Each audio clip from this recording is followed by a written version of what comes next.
Get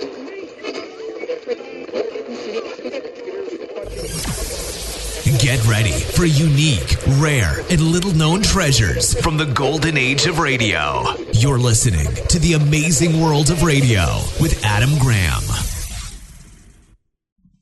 Welcome, and if you have a comment, email it to me, box13@greatdetectives.net. Now, we're going to continue on with our summer series of Mr. and Mrs. Blandings. Today's is another episode that has some audio difficulties. It's not bad, but there was a portion of the episode, kind of the big comedic payoff, that's missing from the end. So I debated whether I'd play it or not, but I decided to go ahead and we'll take a listen. The original air date on this one is April the 22nd, 1951. And the title is Lily Lamar.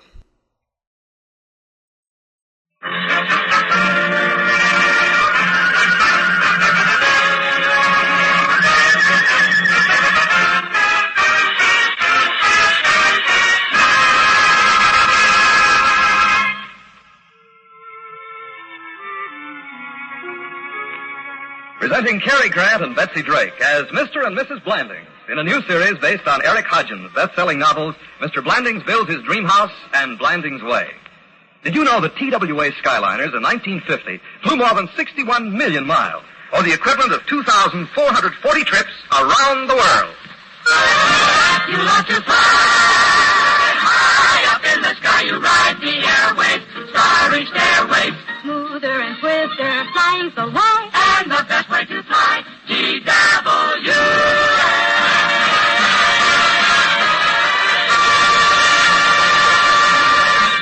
Mr. and Mrs. Blandings, starring Cary Grant and Betsy Drake, with Gale Gordon as Bill Cole.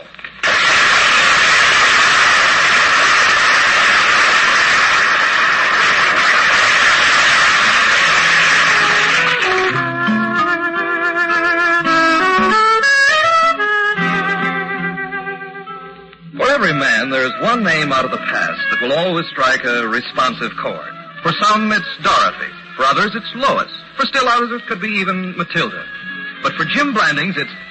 Well, let's listen as Jim and his wife Muriel are just finishing breakfast.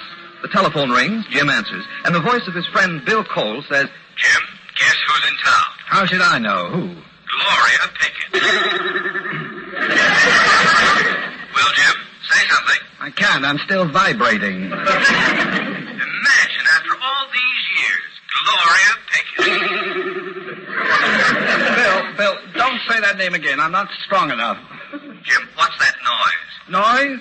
You heard it too? That noise is the toaster, dear. The spring is broken. Oh, is that what it is? What did you think it was? I'd hate to tell you. Listen, what's going on there? Are you talking to me or not? Oh, sure, Bill. Go ahead. Well, Gloria is opening here in a Broadway show. She bills herself as Lily Lamar. Have you seen her picture in the paper this morning? No. I'll look for it. It's on page 14, next to Believe It or Not. How would you like to see the real thing? Lily phoned this morning and wants to see you. Okay if I bring her out? Great Scott, no. Don't bring her here. Don't bring who here, Jim? Bill has a kitten he wants to bring out, but we don't want her. Why? Why, she might be a nice pet for the children. Not this kitten. Say, I've got it, Jim. Why don't Lily and I meet you for lunch? You're coming into town, aren't you? Yeah, but I promised Mr. Guider I'd help him out on the Red Cross drive. Oh, then you've got to talk to Lily. She could probably donate a lot of clothes. She hardly uses any. Muriel and I are coming into town. We are taking a couple to lunch. Oh, anyone I know? I don't even know them myself. Some couple named Davis. They're giving the Red Cross a check, and Muriel and I are supposed to charm the decimal point over a few places. Well, I guess I'll have to lunch with Lily alone. Good luck with your promoting. Good luck with yours. Goodbye, Bill. And they say that women gab on the phone. What were you and Bill talking about so long? Nothing important. Just a lady we once knew at school is visiting in town. One of your teachers? Yes. Dear, did you see the morning paper? It's right here on the table. Thank you. Let me see. Page 14. Muriel, that toaster has got to be fixed.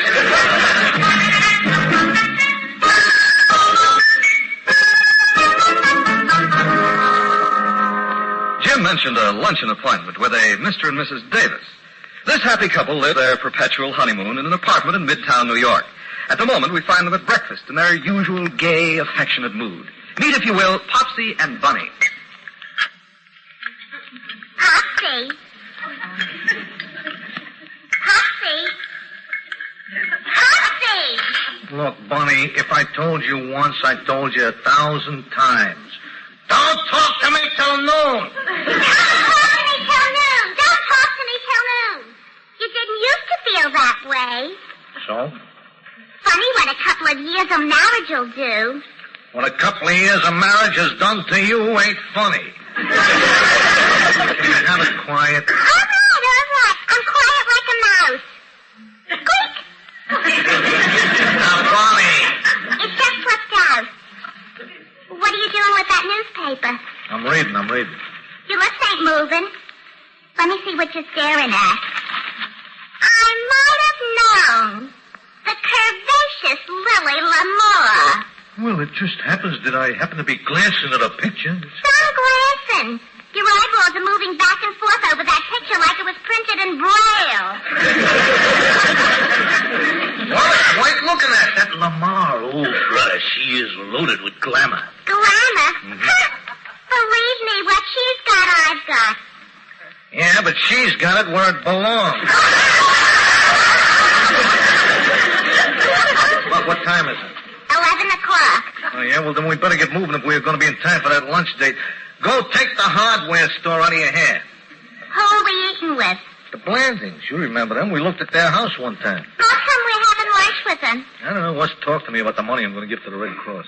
You're giving? Yeah. What's the Red Cross got on you that you got to buy them love?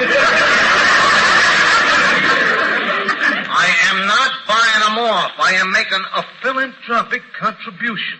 A philanthropic contribution? What's that mean? Means it's deductible. Will you quit asking me those questions and go get dressed? Okay. And what would your Highness like me to wear? Something that covers you completely.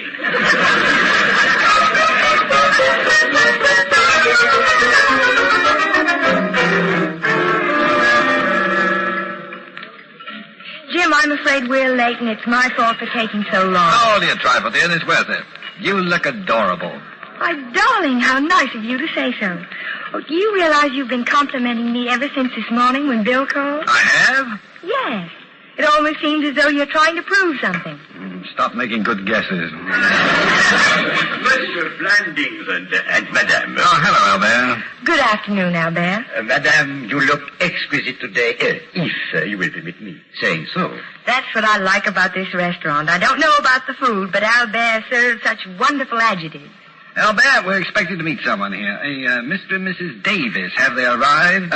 Mon Dieu, have they arrived? Oh, but I forget myself. They are friends of yours? No. As a matter of fact, we don't even know them. What are they like? May I speak my mind freely? Of course. Mon Dieu. Mais cette femme, elle est la plus épouvantable dans tout le monde. Et sacré bleu. What's that mean, Jim? Cherchez la stinker. That man, he tells the waiter to bring scotch and water for him and for his wife. Well, that seems a natural thing to do. But, madame, you do not understand. He takes the scotch and he gives the water to his wife. Where are they, Albert? Right over there, in the alcove. Where? Oh, I see them. Jim, look. Where? There, the purple shirt next to the orange plaid dress. They can't be the ones we're meeting. Oh, they are, though. I knew that name, Herman Davis. They're the ones who came to look at our house that time. Do you remember? You introduced me, and the first thing she said was, "Hiya, honey. You really like your hair that way?"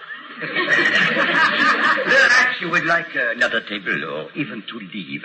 I would not blame you, monsieur. No, Albert, I'm afraid we've got to see them. It's our duty. They're going to make a big donation to the Red Cross, we hope. If they offer to give blood, oh, it's away. Now, there, come on, take us to the table. Right this way, Mr. I beg your pardon. Hello, Blandings. I'm glad you got here. Oh, hello, Mr. Davis. Mrs. Davis. Muriel, you remember Mr. and Mrs. Davis, don't you? Of course. How are you? It's nice to see you, ma'am. The same hairdo. Funny about your hairdo. It don't. You know, honey, you need a little flash. Why don't you dye it? Jim violently abhors dyed hair. Popsy's crazy about it, too. Especially blonde. How do you like the color of my hair? Very nice. All of them. Well, I think we'd better order. Albert. Oui, monsieur. We'd like to order now. Mrs. Davis, have you decided yet? I can't make up my mind. Gee, I'm so hungry I could eat a horse. It sounds like if she already did.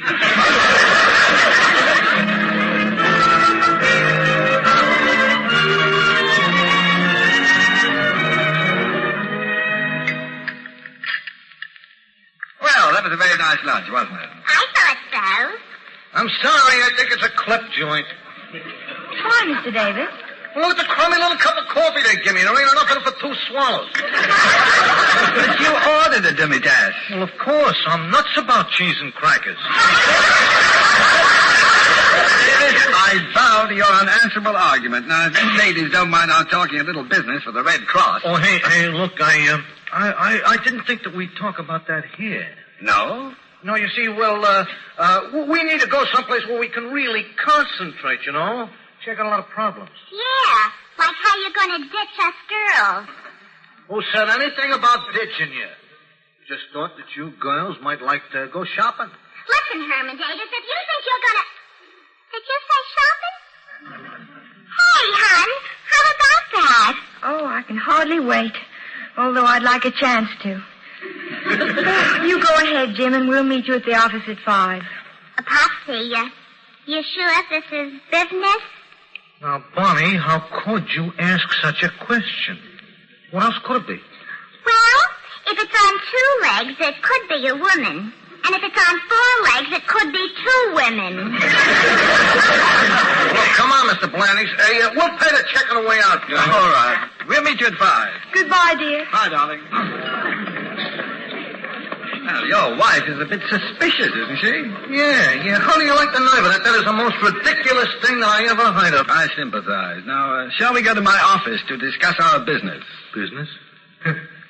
Don't tell me that you fell for that corny line. Oh, get wise, Blandings. Wise? Well, sure. Hey, look, I got us 2 front-row tickets to Dolls on Parade. Mr. Davis, are you suggesting that we have abandoned our spouses to revel in dubious pleasures? Heavens, no.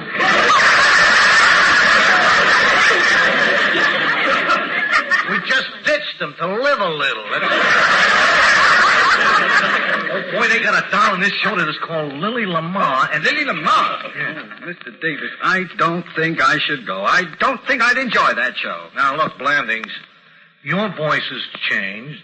You'll enjoy the show. Yes, but the Red Cross business. Now, wait, please. Charity begins at home. And after we've lived a little, then I will be happy to give you a check for my contribution. Now, you coming? Well, in that case. All right. Okay. Start shaking, Lily. We are on the way.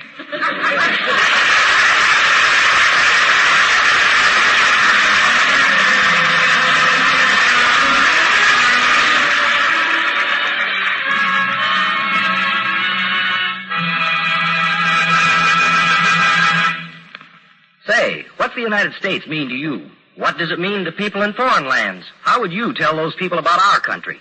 Well, friends, I'm sure you'll agree that one of the best ways to get people from other countries acquainted with this vast, wonderful land of ours is to let them see it firsthand.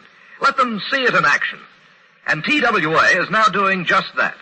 Recently, invitations were sent to a group of overseas newspapermen in England, France, in fact, all the important European countries, as well as those of the Near East and India. Invitations to see free enterprise actually at work here in the United States, in the fields and in the factories, in the small towns and in the big cities. And at this very moment, these distinguished journalists are flying from Paris to New York on a trip that will show them the real United States, show them our way of doing things, the tremendous benefits of a commerce where freedom of expression, freedom of enterprise is the rule. A rule that has made this nation the proud standard-bearer of democracy among all the nations of the earth.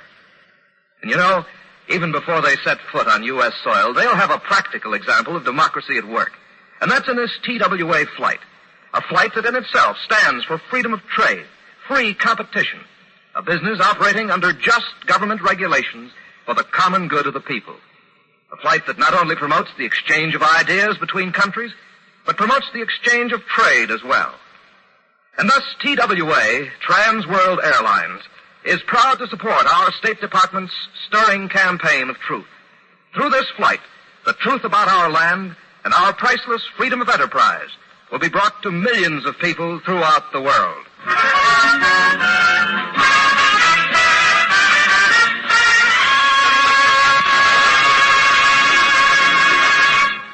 Now the second act of Mr. and Mrs. Blandings, starring Cary Grant and Betsy Drake.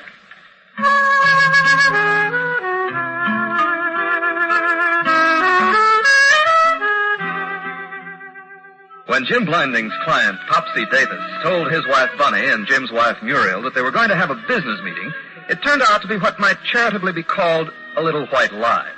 As a matter of fact, the white on this one isn't quite dry yet.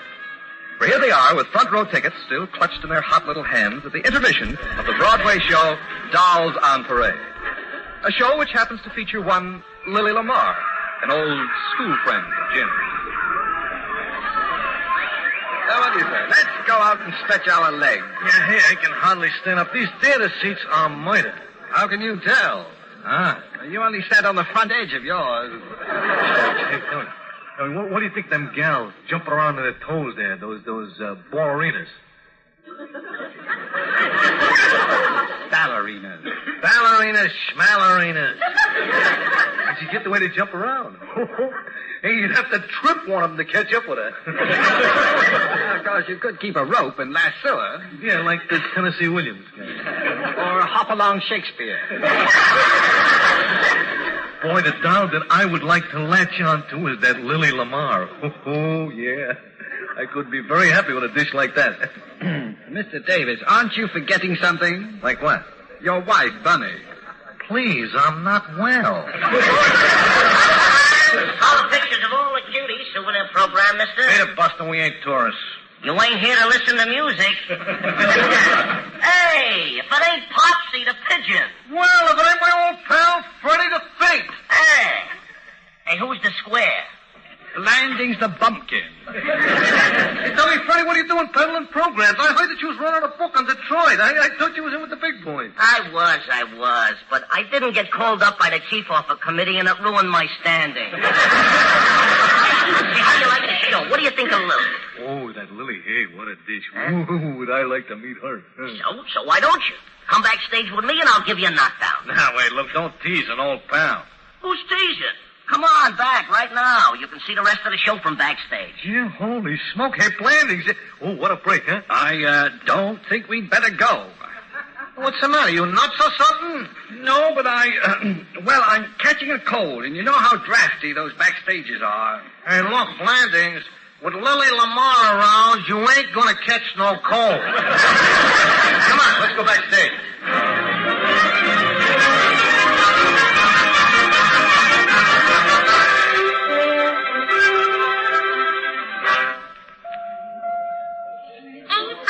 Muriel, honey. Yes, men don't know what they're missing. Do you think I should buy this dress? Isn't it a bit low around the neckline? Oh, I don't know. I like them to expose a little. Well, that one doesn't expose a little. It gives away the whole plot. Say, that dress that you're trying on is murder. The sales girl had some nerve even showing it to you, I'll say. This is the dress that I wore in here today. Oh, sorry, hon. If I'd known that rag was yours, I never would have said it was a rag. That's very sweet of you. But wherever did you get it? This is a Christian Dior. A what? A Christian Dior. Oh, bought it at a church bazaar.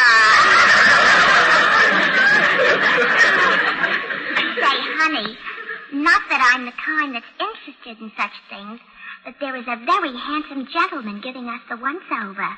Where? Over there. Why, that's Bill Cole. Bill, what are you doing here? Just admiring you from afar, Muriel. You look delightful in that dress. She bought it at a church bazaar. I beg your pardon? Oh, I'm sorry.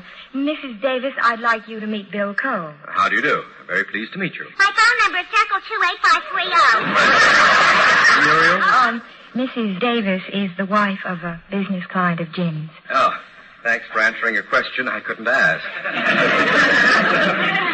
Well, Bill, what are you doing here? Oh, just picking up a package for an old friend. Oh, the one from out of town. How sweet and thoughtful. Mr. Cole? Oh, over here, miss. Here's your change, sir. And here's your package.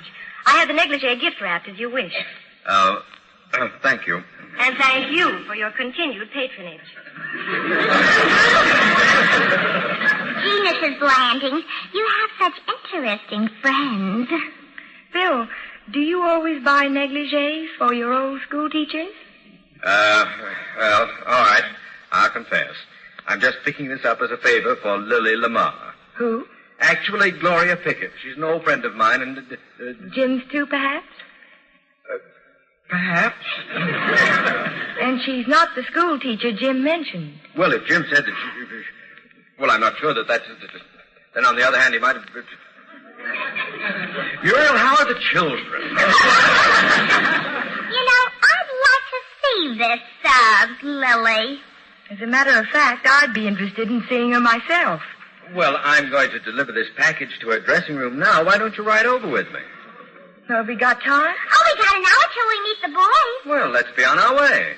Gee, wait till Popsy finds out I met Lily Lamar. And wait till Jim finds out I met her. Yes, it will probably come as quite a shock to both of them.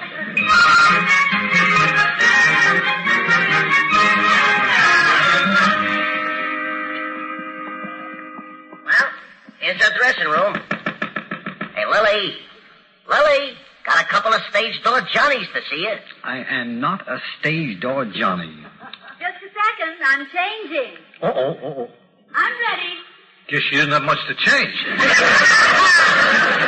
Come in. Here they are, Lil. This is Popsy Davis, an old buddy of mine. Oh, well. How do you do? Never so good as right now. It's so hot in here. And the square in the corner here is Blandings. Well, how nice. What was that name again? Dinwiddie. Horace Dinwiddie. Jim Blandings. Hello, Gloria. Hey, wait a minute. You didn't tell me that you were a friend of hers? She's not exactly a friend. Oh, Jimmy boy. Oh, it's so good to see you. Oh, honey, let me just hug you and hug you and hug you. Ah. Well, she's not exactly an enemy either. Oh, Jim, baby, how do I look to you? Nice, Lily. You look nice. Oh, thank you, Jim. He says nice.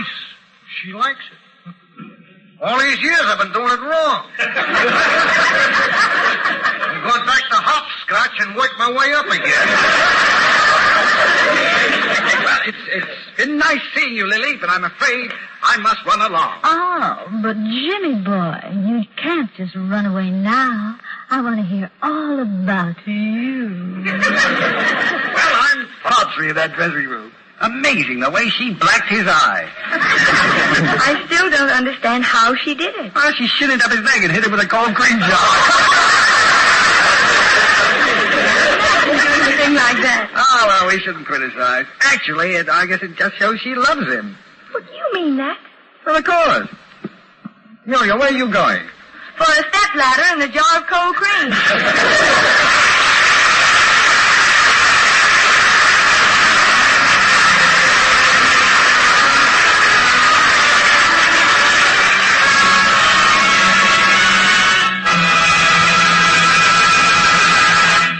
Cary Grant and Betsy Drake will be back with us in just a moment. Friends, did you know that TWA is the only airline that goes all the way across the U.S. and overseas to Europe, the Middle East, and India? Yes, you can board a TWA plane in 60 cities in the United States and fly to London, Paris, Rome, and other world centers abroad. And say, just ask anyone who travels a lot, and you'll find out that this one airline service is mighty important. It means you buy only one ticket. You enjoy the same courteous service all the way, and you don't have to worry about complicated connections. So fly the finest. Fly TWA, Trans World Airlines. Next time you plan a trip for business or pleasure, see your friendly travel agent or call your nearest TWA office. You love to fly high up in the sky. You ride the airways, starry stairways. Smoother and swifter, flying so long. And the best way to fly, TWA.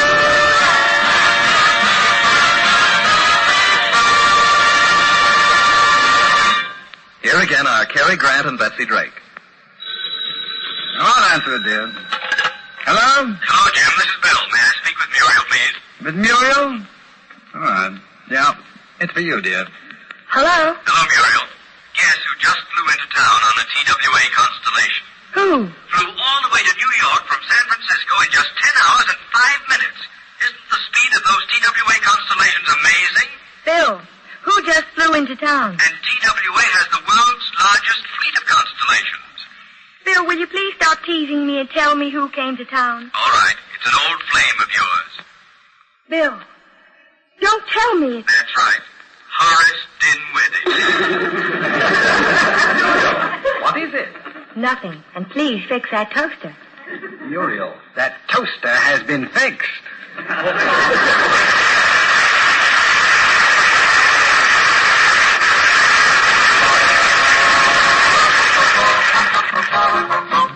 Tune in next week, same time, same station, for Mr. and Mrs. Blandings, starring Cary Grant and Betsy Drake. Brought to you by Trans World Airlines. Across the U.S. and overseas, you can depend on TWA. Betsy Drake appeared through the courtesy of RKO Pictures and David O. Selznick. Watch for the next Selznick release, Gypsy Blood, starring Jennifer Jones and produced in Technicolor. The role of Bill Cole was played by Gale Gordon. Bunny and Popsy Davis were played by Sandra Gould and Sheldon Leonard. Others in our cast were Veola Vonn, Sidney Miller, Ramsay Hill, and Charlotte Lawrence. Tonight's show is written by Charles Stewart and Mort Luckman, directed by Warren Lewis, and transcribed in Hollywood. Don Stanley speaking. Stay tuned for Tallulah Bankhead's wonderful big show on NBC. Welcome back. Well, it was a disappointing cut, but still got a flavor of the episode. Obviously, if it had been a detective story or something like that, that ending would have been really critical, and you couldn't listen to the rest of the episode without it. But this is a sitcom, and I think we all knew where this was going. It was nice to have Gale Gordon back, even though he didn't actually do a whole lot in this episode. And I was not expecting to hear Sheldon Leonard and Sandra Gould again. And certainly not as the same characters. Often as sitcoms of this era, if they had actors play one-off characters, then they would bring them back as different one-off characters. But apparently there was fun in having these characters and working with them that they thought they merited a second visit. Also, I like that there was an explanation for the comedic sound in the kitchen, because so often those sort of things happen in comedies. You know, you hear the sound, nobody comments on them because it's just inside the other character's head, but that was a nice little bit that they played with. Listener comments and feedback now, and we start over on YouTube with Scott and Deborah highlighting a line from the measles episode. Yeah, I so enjoy staying home and counting my socks. That is always such a depressing prospect, actually, because we're always missing so many socks, and I think I can speak for the entire human race on that. Regarding the television Friend or Foes, Lillian says, this was wonderful, funny and entertaining. Thank you for sharing. And then from Facebook, a comment from Marty. Love your show. Well, thank you so much. Appreciate the positive comments and feedback, and that will do it for today. We'll be back next Wednesday with another episode with Mr. and Mrs. Blandings. If you do have a comment in the meantime, do send it to box13@greatdetectives.net. From Boise, Idaho, this is your host, Adam Graham, signing off.